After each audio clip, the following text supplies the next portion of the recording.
በማዕከላዊ ኢትዮጵያ ክልል ከሁሉም ዞኖችና ልዩ ወረዳዎች የተወጣጡ የፓርቲው የዘርፍ ኃላፊዎች ተሳታፊ የነበሩበት የ2018 በጀት ዓመት ማጠቃለያ እቅድ አፈጻጸምና የ2019 በጀት ዓመት እቅድ ውይይት የታዩ ጠንካራ ጎኖችና ጉለቶች በማንሳት ሰፊ ውይይት ተደርጎበታል። በማጠቃለያው ላይ መልእክት ያስተላለፉት በብልጽግና ፓርቲ የማዕከላዊ ኢትዮጵያ ክልል ብልጽግና ቅርንጫፍ ጽህፈት ቤት የአደረጃጀት ዘርፍ ኃላፊ አቶ ይግለጡ አብዛ እንደተናገሩት የ2018 በጀት ዓመት ከጅማሮ ጀምሮ የነበረው ዝግጅት ጠንካራ ነበር ብሏል። በክልሉ የታቀዱ የጠሩ እቅዶች ውጤት እንዲመዘገብ ማስቻሉንም ተናግሯል። ውጤትም ተገኝቶበታል። በአጠቃላይ ሁኔታ ላይ ትልልቅ ስራዎች ሰርተናል። 2018 ላይ በመደበኛ ስራችንም በፓርቲ ስራ በጣም ውጤታማ ስራዎችን ሰርተናል።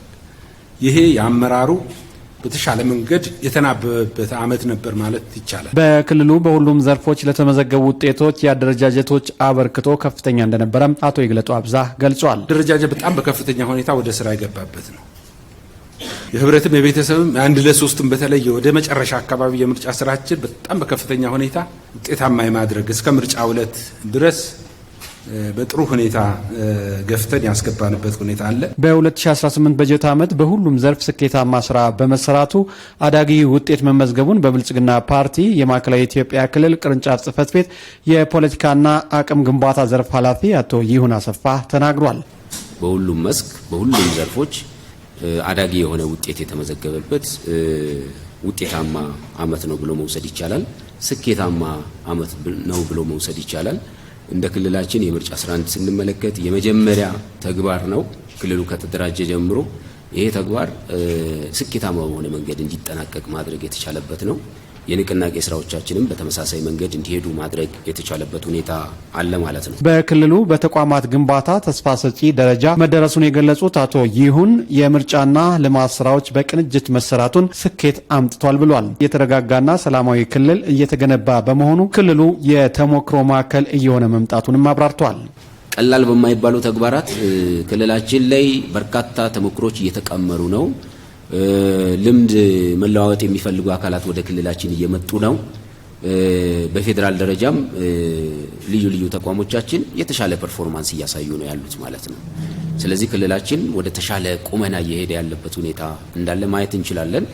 ይሄ አሰባሳቢ መሪ መልእክት ቀርጸን አሰባሳቢ ግቦችን አስቀምጠን በዛ ዙሪያ ሁሉም ህብረተሰብ ጊር እንዲያደርግ አቋም ይዞ እንዲንቀሳቀስ ስራዎቻችን እነዛን ግቦች የሚያሳኩ እንዲሆኑ ማድረግ የቻልንበት ሁኔታ በዚህ መንገድ ለውጥ እንዲመጣ ማድረግ ችሏል። የ2018 በጀት ዓመት ስኬታማ እንደነበረ ማሳያ ተደርገው ከሚወሰዱ ጉዳዮች አንዱ 7ኛው ጠቅላላ ምርጫ መሆኑን በብልጽግና ፓርቲ የማዕከላዊ ኢትዮጵያ ክልል ብልጽግና ቅርንጫፍ ጽህፈት ቤት ኃላፊ ዶክተር ዲላሞ ኦቶሬ ገልጿል። ከምርጫ በላይ የፖለቲካ ስርዓት የምታረጋግጥበት አውድ የለም።